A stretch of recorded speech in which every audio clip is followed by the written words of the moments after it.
गुरुदेव।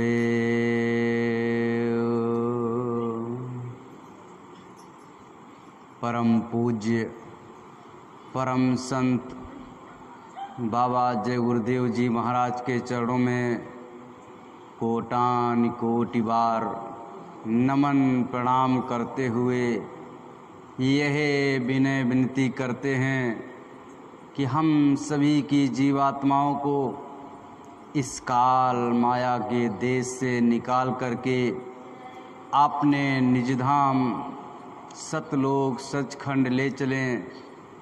साथ ही साथ पूज्य महाराज जी के चरणों में कोटान कोटि बार नमन प्रणाम करते हुए यह विनय विनती करते हैं कि हम सभी जीवात्माओं पर अपनी दया दुआ बनाए रखें। हम सभी जीवात्माओं को अपने निज घर जाने का मार्गदर्शन देते रहें। बोलिए जय गुरुदेव।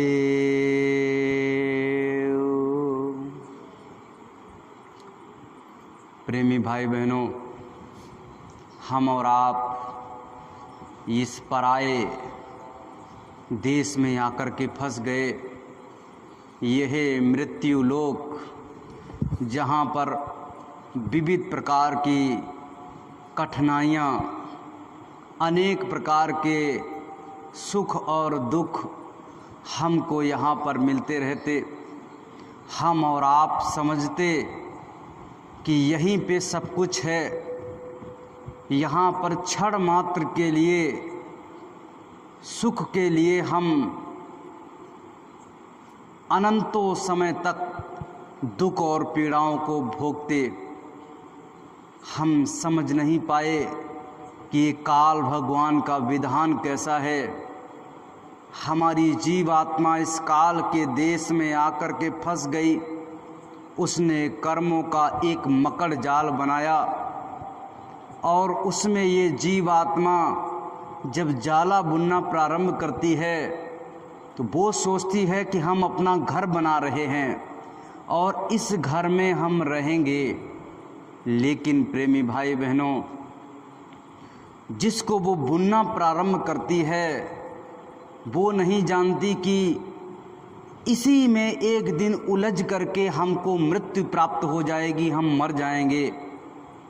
प्रेमी भाई बहनों, उसी जाले में बनाते बनाते बनाते बनाते और एक दिन वो मकड़ी उसी में उलझ करके मर जाती है। उसको समझना चाहिए कि जिसको हमने बनाया अपनी मेहनत से, हम समझ रहे थे ये मेरा घर है, ये मेरे रहने के लिए है, लेकिन वही मेरा मृत्यु का कारण बन गया। आज हम जिसको भी बना रहे, जिस भी चीज़ को तैयार कर रहे, हम सोच रहे ये लड़के बच्चे, पति पत्नी, माँ बाप, घर द्वार मकान, ये जो कुछ भी है ये हमारे जीने का साधन है। लेकिन ये हमारे जीने का साधन नहीं, बल्कि आपकी मृत्यु के कारण हैं। एक ना एक दिन आप इनके लिए तड़पोगे, चिल्लाओगे, दर्द के मारे कराओगे और यही आपके मृत्यु के कारण बन जाएंगे। तब आपको समझ आएगा कि ये संसार तो झूठा था, ये संसार तो व्यर्थ था, जिसमें हम और आप लगातार लगे हुए थे कि इसको प्राप्त कर लें, प्राप्त कर लें। लेकिन अब समझ में आया, जब सांसें पूरी हो गईं, जब समय खत्म हो गया, अब हमको लग रहा है कि हमको अपनी जीवात्मा के लिए काम कर लेना चाहिए था, सच्चा काम कर लेना चाहिए था। कब समझ में आया? जब समय पूर्ण हो गया, जब समय खत्म हो गया। आपने देखा होगा अपने मोहल्ले में, अपने गांव में, अपने रिश्तेदारी में कि जब कोई व्यक्ति आपके बीच से चला जाता है तब कहा जाता है वो व्यक्ति कितना अच्छा था।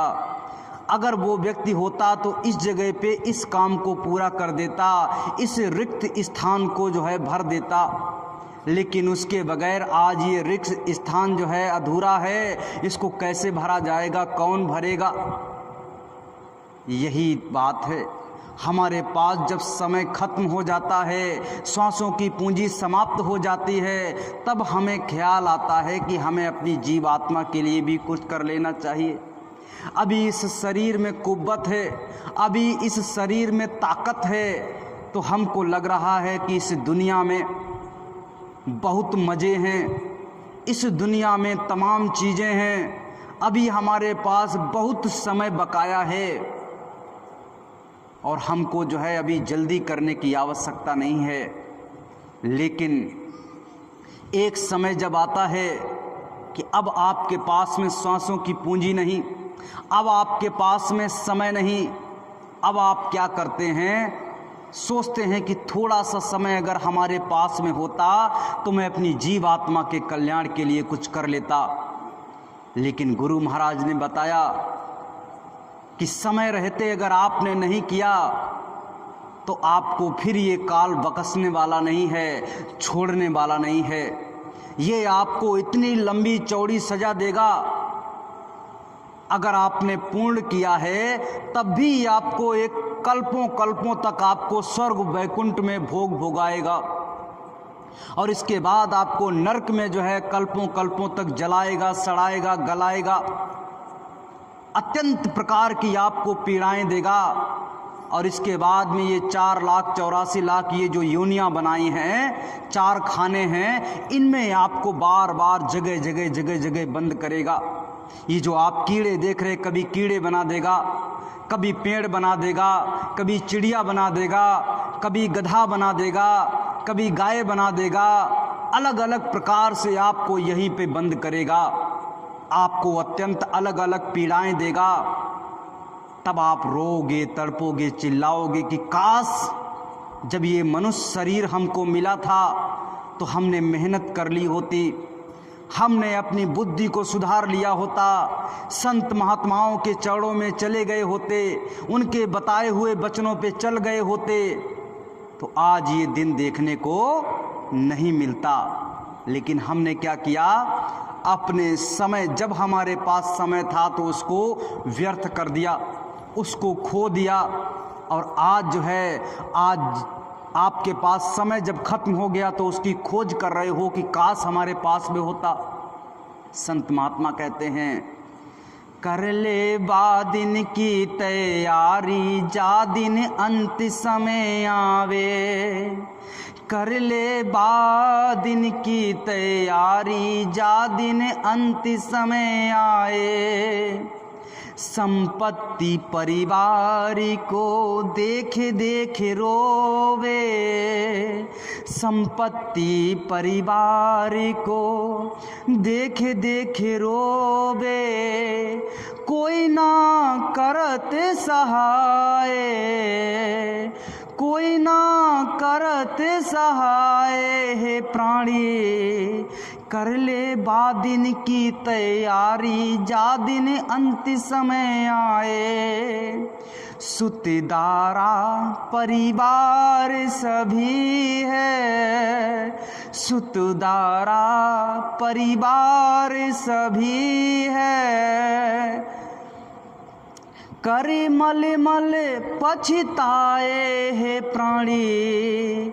कर ले बादिन की तैयारी, जा दिन अंत समय आए। संत महात्मा कहते हैं, उस दिन की हमें तैयारी कर लेनी चाहिए जिस दिन अंत समय आएगा।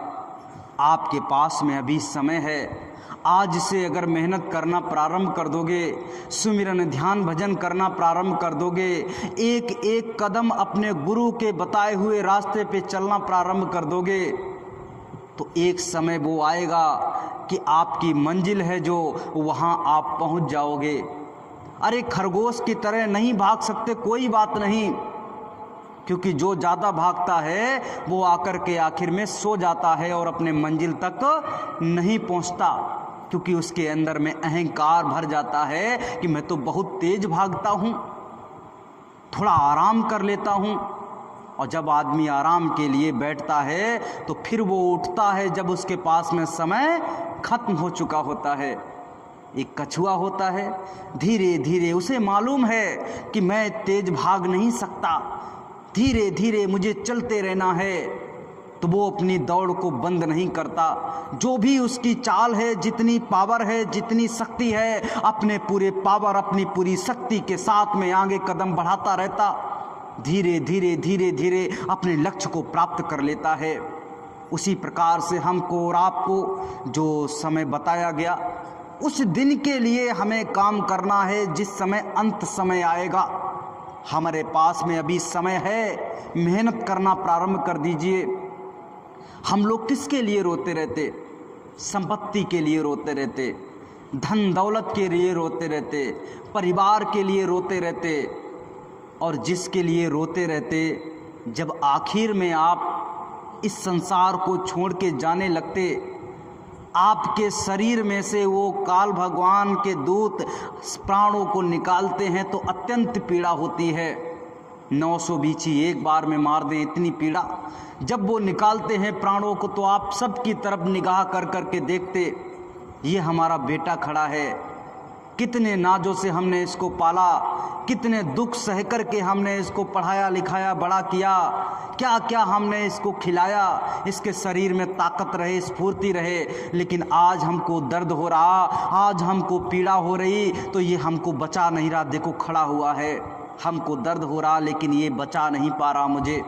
आपके परिवार के, आपके पत्नी, आपके बच्चे, आपके पति, आपका जो है रिश्तेदार, आपके घर वाले, आपके माँ बाप, सब लोग ऐसे सामने खड़े होंगे, लेकिन आपको बचाने वाला कोई नहीं होगा। आपके गले को अवरुद्ध कर दिया जाएगा, आपके ज्ञान को छीन लिया जाएगा, आपकी सोच और समझ छीन ली जाएगी। आप जो है बस अंतर में तड़पोगे, किसी से कह भी नहीं सकते कि इतनी पीड़ा हो रही है। पीड़ा तो हो रही है, दर्द तो आप सह रहे हैं, लेकिन उसको किसी को बता नहीं सकते। जैसे ये जानवर होते हैं, ये आप जो है भैंस है, गाय है, बैल है, या और भी प्रकार के जानवर हैं, बेचारे भूखे बंधे हैं तो बंधे हैं, कह नहीं सकते कि मुझे चारा डाल दो। जब अपने मालिक को देखेंगे, वहाँ से 1000 आदमी गुजर जाए, बेचारा रेंकेगा नहीं, ऐसा बैठा रहेगा। जब उसका अपना मालिक आएगा, उसे मालूम है इसने मुझे खरीद रखा है, वही मालिक आएगा तो उठ के रेंकेगा कि मुझे कुछ दे दो, और वो भी ज़बरदस्ती नहीं करेगा। आप चले गए और जाकर के लेट गए तो 2-4 बार रेंका, फिर से बैठ जाएगा। इसी प्रकार से ये जीवात्मा तड़पती तो है, लेकिन किसी को कुछ बता नहीं सकती। कहा जाता ये काल माया का खेला है, जिसमें ये हंस अकेला है, ये चंद दिनों का मेला है, उड़ जाना हंस अकेला है। एक दिन वो समय आएगा कि आप अकेले यहाँ से जाओगे, कोई आपके साथ जाने वाला नहीं होगा। उसी दिन के लिए तो संत महात्मा कहते हैं तैयारी कर लीजिए, मेहनत कर लीजिए, तो आप यहाँ से निकल जाएंगे।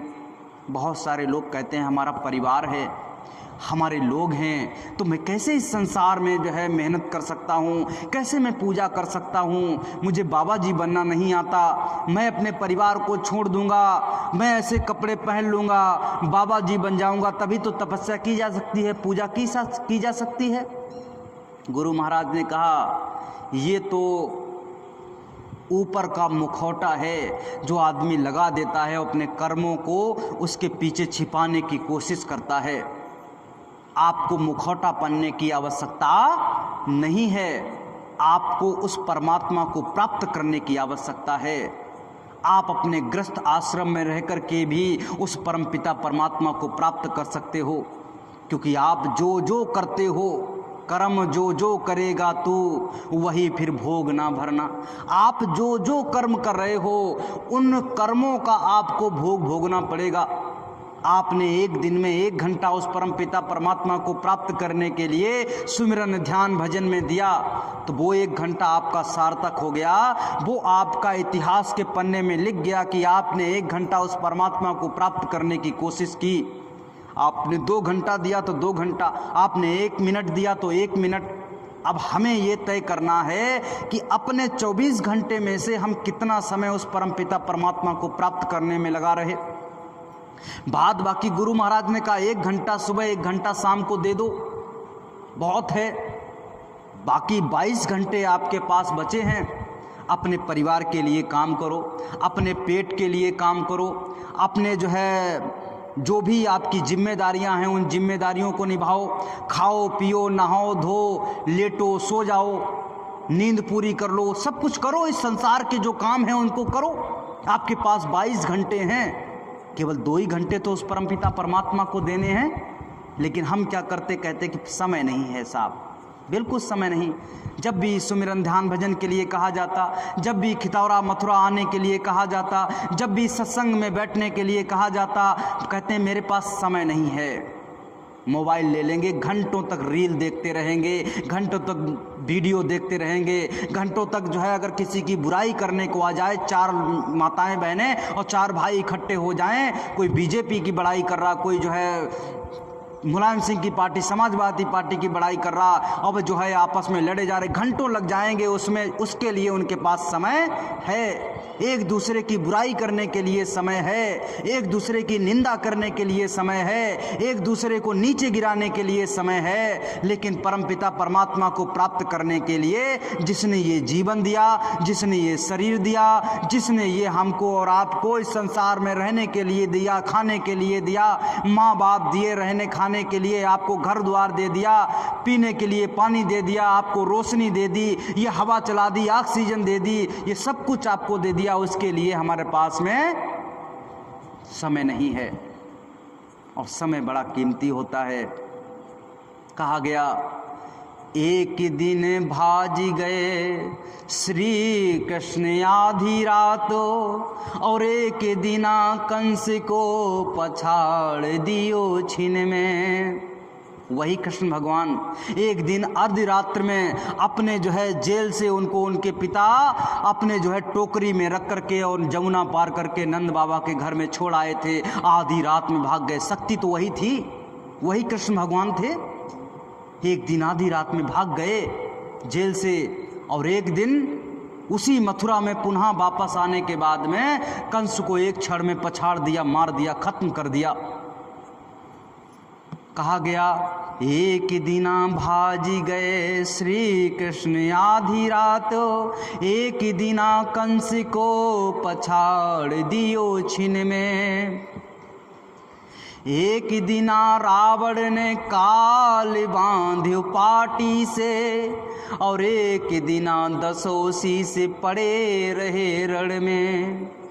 एक दिन वो था कि बड़े बड़े देवी देवता उसके घर में झाड़ू लगाते थे, काल को पाटी में बांध करके रखा था। शनि भगवान को बता रहे हैं कुएं में उल्टा करके ऐसे करके लटका दिया था। इतना ताकतवर, इतना शक्तिशाली वो रावण। और एक दिन क्या हुआ, वनवास में रहने वाला एक लड़का, 2 लड़के आए और उनके साथ में बंदर भालुओं की थोड़ी सी सेना आई, और उसको लेकर के उन्होंने रावण को हरा दिया और उसी के घर में घुस करके उसको मार दिया। ये समय की बात है। ये समय बलवान होता है, आदमी बलवान नहीं होता, समय बलवान होता है। प्रेमी भाई बहनों, हमको समझना चाहिए कि समय की क्या कीमत है। एक दिना अर्जुन ने महाभारत जीत लियो, और एक दिना भीलन ने लूट लियो वन में। वही अर्जुन जिसके एक बाण पे पूरा कौरव दल दहल जाता था। जब अभिमन्यु की मृत्यु हुई, उन्होंने चक्रव्यूह नहीं तोड़ पाया, अभिमन्यु को मार दिया गया। लास्ट का समय था, सूर्य अस्त होने वाला था, तो अर्जुन उधर से अर्जुन को लौटार करके जब कृष्ण भगवान आ रहे थे, तो उन्होंने दूर से देखा कि अरे मुझे लग रहा है बहुत बड़ा चक्रव्यूह है और इस चक्रव्यूह को कोई तोड़ नहीं सकता। उन्होंने देखा कि इस चक्रव्यूह को तो केवल हमारे अलावा कोई जानता ही नहीं है, इसका भेदन ही नहीं जानता है। आपकी ताकत से काम नहीं चलता। भीम इतने ताकतवर थे कि अगर वो कुछ भी कर सकते थे, लेकिन ताकत से नहीं। आप जब तक आप उसका रहस्य नहीं जानते हो तो उसको तोड़ नहीं सकते। तो उन्होंने कहा इसको तो तोड़ ही नहीं सकता कोई, ये तो चक्रव्यूह है और मुझे लग रहा है कि हमारे भाइयों में से, हमारे परिवार में से कोई ना कोई फंस गया होगा। उन्होंने दूर से अपना जो है बाण चलाया और जैसे ही बाण आया, चक्रव्यूह का पहला गेट तोड़ते हुए बाण जब अंदर में घुसा तो हाहाकार मच गया। कौन आ गया? अर्जुन आ गया। उसका बाण देख करके ही लोगों को पता चल गया कि अर्जुन आ गया। इतने शक्तिशाली अर्जुन। और वो जो है, एक बार की बात, जब कृष्ण भगवान अपने प्राणों को त्याग रहे थे, कहने लगे कि ये संसार अब कुछ नहीं, अर्जुन ऐसा करो, हम लोग तो आपस में लड़ कर के मर गए, क्योंकि गांधारी का श्राप लगा था, तुमने हमारे परिवार को जो है आपस में लड़ा करके मृत्यु के घाट उतरवा दिया, तुम्हारा भी परिवार आपस में लड़ करके मर जाएगा। सारे यदुवंशी आपस में लड़े और एक दूसरे को मार काट दिया। जब आपस में लड़ करके मर कट गए, अब उनकी जो है विधवाएं, माताएं, बहनें बची, तो उनको ले जा करके कहा कि ले जाओ हस्तिनापुर इनको। हस्तिनापुर ग्वालियों को, ग्वालिन बालिन जो थी, माताएं बहनें थी, उनको लेकर के जा रहे थे। वन में एक जगह विश्राम करने लगे। जैसे ही विश्राम करने लगे तो वहीं पे जो है, जो वन में रहने वाले कोल भील होते हैं, उन्होंने आकर के उनको हरा दिया और अर्जुन कुछ नहीं कर पाए। कहा जाता है समय समय की बात है, समय होत बलवान, और भीलन लूटी गोपिका, वही अर्जुन वही बाण। वही अर्जुन थे, वही उनके बाण थे, वही गांडीव था, लेकिन आज वो कुछ कर नहीं पाए क्योंकि समय उनके साथ में नहीं था। अभी समय आपके साथ में है, अभी समय आपके साथ में खड़ा है। आप स्वस्थ हो, खाने पीने के लिए आपके पास में रोटी है, आपके लिए बैठने के लिए छत है, बहुत कुछ है आपके पास में, अभी बहुत कुछ है। आप बैठ करके उस परमपिता परमात्मा को प्राप्त कर सकते हैं। लेकिन ये जब समय आपका निकल जाएगा, समय आपके विपरीत खड़ा हो जाएगा, खाने के लिए रोटी नहीं होगी, सिर के ऊपर में छत नहीं होगी, आपके पास सुमिरन ध्यान भजन करने के लिए शरीर में कुव्वत नहीं होगी कि आप बैठ सकते हो, शरीर बीमार होगा, तरह तरह के रोग इसमें उपज जाएंगे, दर्द के मारे आप कराओगे, तड़पोगे, चिल्लाओगे, कहाँ भजन बनेगा। कहा जाता है कि भूखे भजन न होए गोपाला और यो ले अपनो कंठी माला, यानी भूखे में भजन तक नहीं हो सकता है, तो उस दर्द के मारे, पीड़ा के मारे आप भजन कर सकते हो? बिल्कुल भी भजन नहीं कर सकते। लेकिन वो संत और महात्मा हमारे ऊपर में दया करते रहते हैं, हमको सही रास्ता बताते रहते हैं। उनकी दया कृपा अगर हमारे ऊपर में हो गई है तो उसको दोनों हाथों से हमें ले लेना चाहिए कि चलो, आपने मुझे रास्ता बता दिया, अब इस रास्ते पे हम चलना प्रारंभ हो जाएंगे। हमारे गुरु महाराज ने बताया है कि आप गृहस्थ आश्रम में रहकर भी अपनी जीवात्मा का कल्याण करवा सकते हो।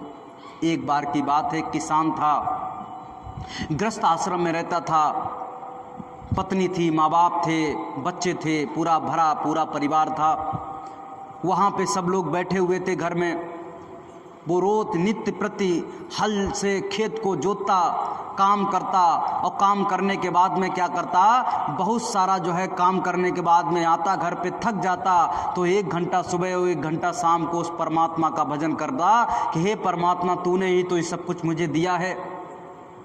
जब इस प्रकार का काम करता तो एक बार देवताओं के यहाँ पे सभा लगी और उस सभा में पूछा गया कि भगवान का सबसे बड़ा भक्त कौन है। जब ये पूछा गया कि भाई भगवान का सबसे बड़ा भक्त कौन है, तो उसमें से भगवान ने कहा कि हमारा सबसे बड़ा भक्त मृत्युलोक में एक किसान है। कौन है? एक किसान है मृत्युलोक में, वही हमारा सबसे बड़ा भक्त है। तो देवों में जो है हड़कंप मच गया। कोई कहता हम ज़्यादा तपस्या करते हैं भगवान की, कोई कहता हम ज़्यादा पूजा करते हैं। और उसमें से सबसे ज़्यादा बुरा लग गया नारद भगवान को। किसको लग गया? नारद जी को सबसे ज़्यादा बुरा लग गया। वो कहते हैं हम तो हर पल हर क्षण नारायण नारायण जो है जपते रहते हैं, हम कभी भी एक पल के लिए भी उस परमपिता परमात्मा को नहीं भूलते। और ये कह रहे हैं कि उस जो है ज़मीन पे खड़ा हुआ व्यक्ति, एक मृत्यु लोक में रहने वाला व्यक्ति, एक किसान जो है आपका सबसे बड़ा भक्त है, ये कैसे हो सकता है। उन्होंने कहा, खड़े हो गए पूरी समाज में और जाकर के कहा कि ऐसा है, उसकी परीक्षा ले ली जाए कि वो कैसे भक्त हो सकता है, आपका सबसे बड़ा भक्त हो सकता है। सबसे बड़े भक्त तो हम हैं। भगवान ने कहा ऐसा करो, परीक्षा ले लीजिए, अगर वो पास हो जाए तो उसको जो है आप कहिएगा कि वो सबसे बड़ा भक्त है, नहीं तो मैं आपको दर्जा दे दूंगा सबसे बड़ा भक्त का। कहा ठीक है, मैं आपकी बात को मानता हूँ। जब ये भगवान ने कहा तो ठीक है, ऐसा करो, जाओ। और जाकर के उनको एक घी का कटोरा भर के दे दिया और कहा, ऊपर तक लबालब भरा हुआ था, कहा अगर इसमें से एक सुई की नोक के बराबर भी नीचे चू गया तो पीछे चक्र सुदर्शन को लगा दिया कि इनके जो है नारद जी की गर्दन काट देना। तो नारद जी ऐसे कटोरा लेकर के चले।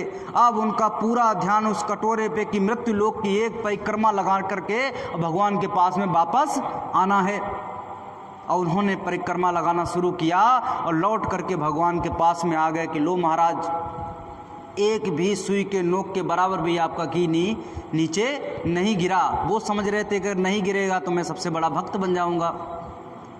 उन्होंने कहा कितना समय लगा? कि समय 5 घड़ी लगा। कितना लगा? 5 घड़ी, 12 पंचे 60, यानी कि जो है 60 मिनट लगा। कहा कि अच्छा 5 घड़ी लगा। ये बताओ इतनी देर में 1 घंटे में आपने हमारा कितना ध्यान किया, कितनी बार हमारा नाम लिया? कहा कि साहब एक बार भी नहीं लिया, हमारा तो पूरा ध्यान इस पे था, इस घी के कटोरे पे। पीछे तो आपने चक्र सुदर्शन लगा रखा है, अगर कहीं भी ये छलक जाता, कहीं भी बाहर हो जाता तो मेरी तो गर्दन कट जाती। मैं जो है इस पे पूरा ध्यान लगाए रखा था। कहा कि देखो, केवल आपको एक जिम्मेदारी दी गई छोटी सी कि इसमें कटोरे में से जो है नीचे ना गिरे। वो जो मृत्यु लोक में जो किसान है, कर्मों का उसके पीछे एक जो है बहुत बड़ा चक्र सुदर्शन चल रहा, छोटा मोटा नहीं। अगर इतना सा भी कर्म उसका बिगड़ गया, कहा जाता है तिलवर मच्छी अगर कोई खा ले तो उसको 64 जन्म जो है गिद्ध के लेने पड़ते हैं। कितने? 64 जन्म। अगर इतना सा भी हमारा कर्म अगर बिगड़ गया तो समझ लीजिएगा आपको 84 में, अभी तो हम मनुष्य हैं, जब तक हमारा अभी समय है तब तक तो हम इस जीवन को जी सकते हैं, लेकिन जैसे ही हमारा समय समाप्त होगा, इस शरीर को उठा करके जब जला दिया जाएगा, आपकी जीव आत्मा जब जाएगी तो इसको गधा, उल्लू, पेड़ पौधे, कीड़े मकोड़े इनमें बंद किया जाएगा। कितने कष्ट आप भोगेंगे आपको पता नहीं है। वो किसान बेचारा हर समय कर्मों का चक्र सुदर्शन उसके जो है गले पे चढ़ा हुआ है, चल रहा है। इसके बावजूद माँ का, बाप का, पत्नी का, बच्चों का, जानवरों का, खेती का, दुकान का, मकान का, सबकी जिम्मेदारी निभाते हुए वो किसान 1 घंटा सुबह और 1 घंटा शाम को हमारी आराधना करता है, हमारी पूजा करता है। और तुम्हें एक छोटा सा काम दिया, केवल वो भी 60 मिनट के लिए। किसी से कह दिया जाए 60 मिनट के लिए कोई काम है और उतने में आपको भगवान का, तो आप कहोगे दोनों काम करने हैं, हमको यहाँ पर रहना कैसे है? गुरु महाराज ने कहा, कर से कर्म करहु विधि नाना, और मन राखो जहाँ कृपा निधाना। अपने इस हाथों से जो है जितने भी कर्म कर डालो, जो भी आपको जिम्मेदारियां दी गई उनको करते रहिए, लेकिन आपका मन कहाँ होना चाहिए? उस परमपिता परमात्मा के चरणों में होना चाहिए। उस मृत्यु लोक में जो किसान है, हर समय चलते फिरते बैठते उसका मन तो हमारे पास लगा रहता है। उसे मालूम रहता है कि ये वाली जिम्मेदारी निभाने के बाद, ये वाला काम करने के बाद हमें जो है परमात्मा का भजन भी करना है।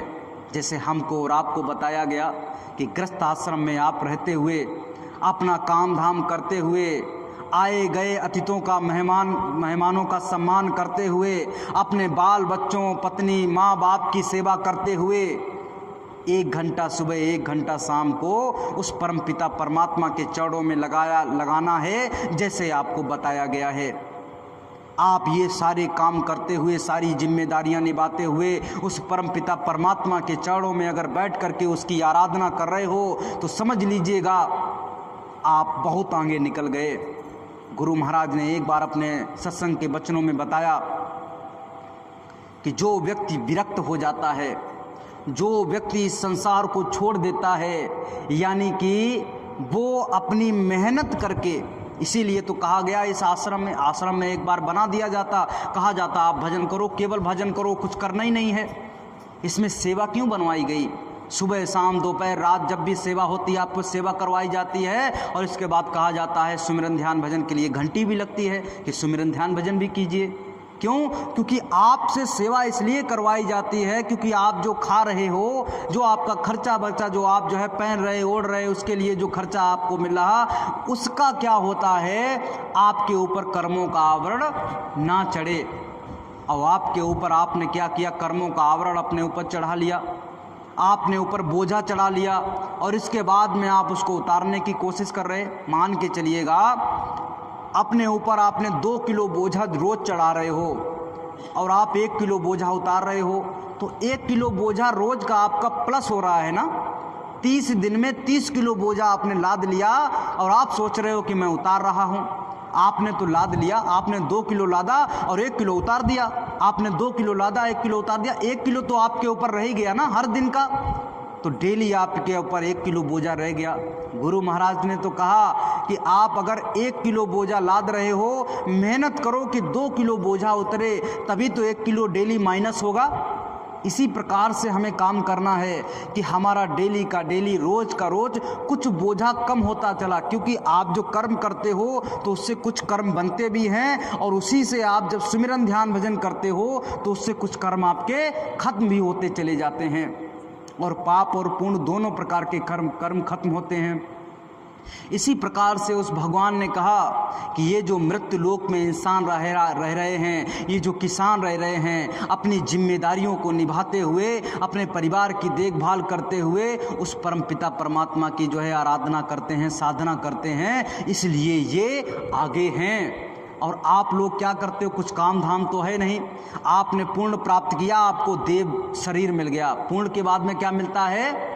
देव शरीर मिलता है।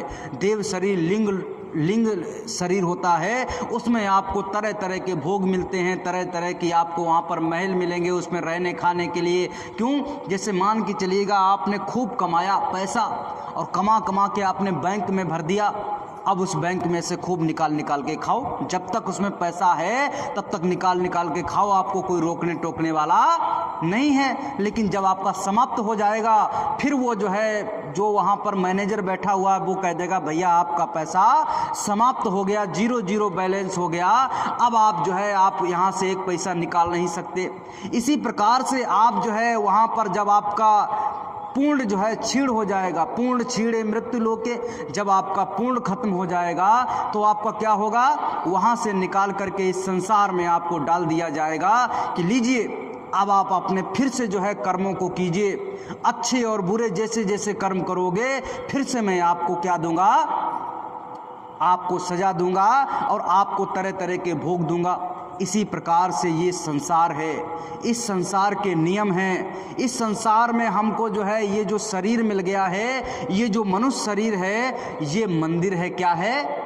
ये मंदिर है, और इस मंदिर में 33 करोड़ देवी और देवता वास करते हैं। हम लोग मंदिर और मस्जिद, ये जैसे मंदिर है, ऐसे ही बहुत सारे देवी माता के, काली माता के, शेरा माता के और राम के, श्याम के, ऐसे अलग अलग मंदिर हैं, तीर्थ स्थान हैं। हम वहाँ पे जाते हैं, हम खोजते हैं कि यहाँ पे राम होंगे, यहाँ पे श्याम होंगे, यहाँ पे शेरा वाली माता होगी, लेकिन वो सारी के सारे आपके शरीर के अंदर में विद्यमान हैं।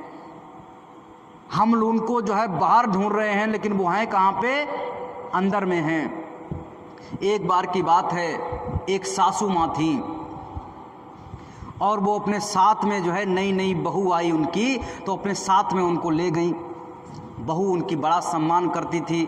अपने साथ में जब उनको ले गई मंदिर में, तो मंदिर में जैसे ही उनको प्रवेश करवाया तो बाहर जो है शेर वैसे बने हुए थे, शेर बने होता ना पत्थर के, शेर बने हुए थे। तो एकदम अपने सासू माँ के लिपट गई, पीछे खड़ी हो गई, कहने लगी ये शेर हमें खा लेंगे। सासू माँ ने कहा अरे पगली, ये तो काहे के शेर हैं? पत्थर के शेर हैं, ये थोड़ी खाएंगे। अंदर में गई, अंदर में जैसे ही गई तो अंदर में जो है उसने देखा क्या, वहाँ पे एक नाग बना हुआ है पत्थर का।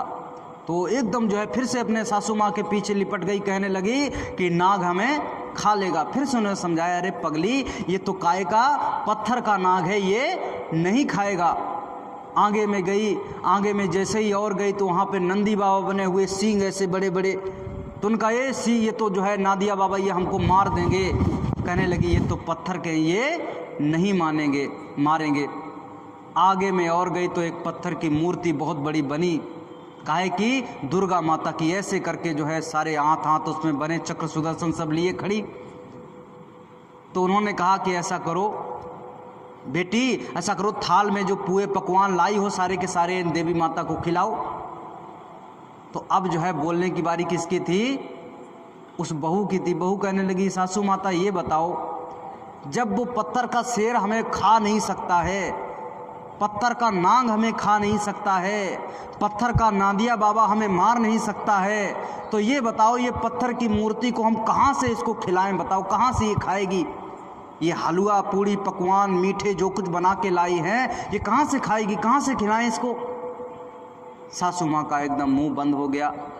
उसने एक मैसेज दिया, उसने ये हमको सलाह दी कि देखो, इस संसार में ये जो सामने है ये आस्था का केंद्र है, ये गलत नहीं है, ये आस्था का केंद्र है। और ये आस्था का केंद्र कब से बना?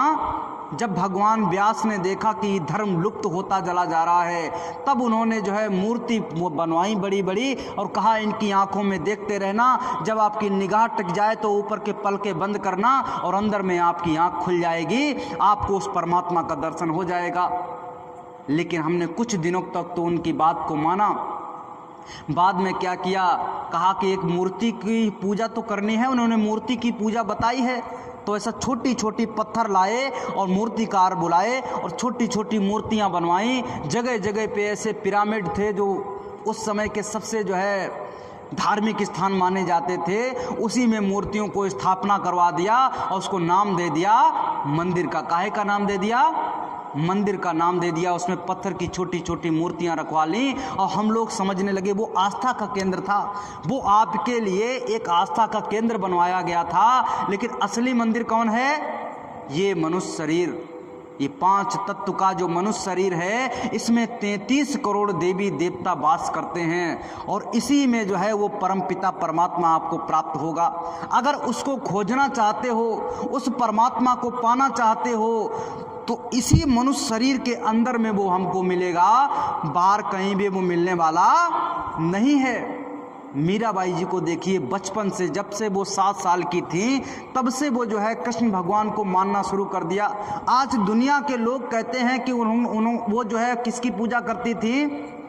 कृष्ण भगवान की। और कृष्ण भगवान को कृष्ण भगवान की पूजा करते हुए उनको प्राप्त किया। उनको अभी ज्ञान नहीं है, कृष्ण के साथ में उनको जोड़ दिया गया। लेकिन वो छोटे पर से कृष्ण की आराध्य बन गई थी। धीरे धीरे धीरे धीरे समय बीतता गया, उनकी शादी हो गई, उनके पति का भी निधन हो गया, विधवा हो गई। इसके बावजूद वो लगातार किसकी पूजा करती रही? कृष्ण भगवान की। और किस रूप में करती रही? एक मंदिर में जाकर के एक लड्डू गोपाल यानी मूर्ति की पूजा करती रही। तब तक उनको कृष्ण भगवान प्राप्त नहीं हुए थे। लेकिन जब उनको श्री रविदास जी मिले, यानी संत मिले, संत ने कहा, सही रास्ता बताया। जब सही रास्ता उनको बताया गया, तब उनके अंदर में ज्ञान आया। वो उनको बैठाला, कहा कि कृष्ण भगवान को प्राप्त करना चाहती हो तो वो तो आपके शरीर के अंदर ही विद्यमान है। मीरा ने कहा, अच्छा, कि हाँ, हम आपको रास्ता बताए दे रहे हैं, कैसे आप कृष्ण को प्राप्त कर सकती हैं। जैसे उनको बैठाला और बैठालने के बाद में जब जो है उनको रास्ता बताया श्री रविदास जी ने, अब मीराबाई जी ने साधना करना प्रारंभ कर दिया। उन्होंने जब साधना करना प्रारंभ कर दिया तो इसी मनुष्य शरीर के अंदर में 33 करोड़ देवी देवता हैं, इसी में एक लोक है कृष्ण भगवान का। उन्होंने अपने इसी शरीर में जब चढ़ाई करना प्रारंभ किया तो वो कृष्ण लोक में पहुंची और जाकर के कृष्ण लोक में कृष्ण भगवान से साक्षात रूप में मिली। ऐसे ही नहीं, बाहर मूर्ति की पूजा करते हुए उन्होंने उनको प्राप्त नहीं किया, अंतर में बैठ करके उन्होंने प्राप्त किया। उसके लिए रास्ता चाहिए था और वो रास्ता किसने दिया? श्री रविदास जी ने। इसीलिए हमको मार्गदर्शक चाहिए। हमको जब तक मार्गदर्शक नहीं मिलेगा, जब तक गुरु नहीं मिलेगा, तब तक आप किसी को प्राप्त नहीं कर सकते हो। आप चाहे शंकर के समान हो जाओ, विष्णु के समान हो जाओ, ब्रह्मा के समान हो जाओ, लेकिन आप जो है उस परमात्मा को प्राप्त नहीं कर सकते हो, उसकी दया दुआ नहीं पा सकते हो। उसको प्राप्त करने के लिए हमको क्या करना पड़ेगा? गुरु की आवश्यकता है। और जब आपके जीवन में गुरु आएगा, गुरु का मतलब क्या होता है? गुरु का मतलब होता है, गु का मतलब होता है अंधकार और रू का मतलब होता है प्रकाश, जो आपके अंदर से अंधकार को निकाल करके और आपके अंदर में प्रकाश को भर दे, अंधकार को छांट करके और ज्ञान की ज्योति को जला दे, प्रकाश को जला दे, प्रकाश कर दे, उजाला कर दे, उसी को कहते हैं गुरु। और जब हमको गुरु मिल जाएंगे तो हमारे अंदर के अंधकार को बाहर कर देंगे और हमको ज्ञान की ज्योति दे देंगे, ज्ञान का रास्ता दे देंगे, उस पे हम चलना प्रारंभ कर देंगे तो हमारी मंजिल हमको मिल जाएगी। हमको जहाँ जाना होगा, अलग अलग स्टेशन होते हैं, कोई कृष्ण को प्राप्त करना चाहता है, कोई राम को प्राप्त करना चाहता है, कोई ईश्वर को प्राप्त करना चाहता है, कोई देवी को प्राप्त करना चाहता है। अलग अलग व्यक्ति के स्टेशन हैं। कोई ब्रह्म को प्राप्त करना चाहता है, कोई पार ब्रह्म को प्राप्त करना चाहता है, कोई जो है अपने घर सतलोक सचखंड बांध जाना चाहता है, कोई जन्म मृत्यु से छुटकारा चाहता है, कोई लड़के बच्चे चाहता है, कोई जो है अपने बिजनेस में जो है उत्थान चाहता है, आगे बढ़ना चाहता है। अलग अलग, जो जैसी आशा वैसी वासा, जहाँ आशा वहाँ वासा। जिस प्रकार की आप आस करोगे अपने जीवन में, उसी प्रकार का आपको मिलना प्रारंभ हो जाएगा। भावनाएं सच्ची रहनी चाहिए बस। आपके अंदर अगर भावनाएं सच्ची हैं तो समझ लीजिएगा कि आपको इस दुनिया की सारी चीज़ें आपके लिए नियत हैं, आपको मिलने वाली हैं। लेकिन भावनाएं सच्ची नहीं हैं। आपके अंदर में कहा जाता है मन में राम बगल में ईंटा, और मिल जाए राम तो धमक दें ईंटा। यानी मन में तो राम राम राम राम चल रहा, लेकिन अगर कहीं धोखे में भी राम आ गए, कहने लगे भैया मैं राम हूँ, तो पकड़ करके पहले कूट लेंगे। देखो तुमने हमें इतना दुख क्यों दिया, मेरी माँ बीमार है, मेरे बच्चे बीमार हैं, हमारे पास रुपया नहीं, तो पहले तो उनको आप कूटोगे। तो ये भावनाएं नहीं होनी चाहिए। ये भावनाएं होनी चाहिए कि भैया जैसा भी है, जो कुछ आपने दिया उसी में हम खुश हैं, कि दाता इतना दे दिए जा में कुटुंब समाए, और मैं भी भूखा ना रहूं, कोई साधु न भूखा जाए। बस ये भावना होनी चाहिए। ये साधु मत प्रकट करती है और आपको उस परमात्मा से जोड़ती है। अपने अंदर की भावनाओं को सही रखना है, उस परमात्मा के चरणों में रखना है, क्योंकि समय का कोई पता नहीं कब आखिर की बारी आ जाए। उसके पहले हमको अपनी तैयारी कर लेनी है कि जब भी जैसे ही उस काल भगवान के दूत आएं, आप पहले से तैयार खड़े हो जाओ। किसकी तरीके से? कर्ण की तरीके से। किसकी तरीके से? कर्ण, जो आपने नाम सुना है, इस दुनिया में सबसे बड़ा योद्धा, सबसे बड़ा दानवीर अगर कोई था तो वो था कर्ण। उसके जीवन को आप स्टडी करना शुरू कर दीजिए। उसके जीवन को अगर आपने स्टडी कर लिया तो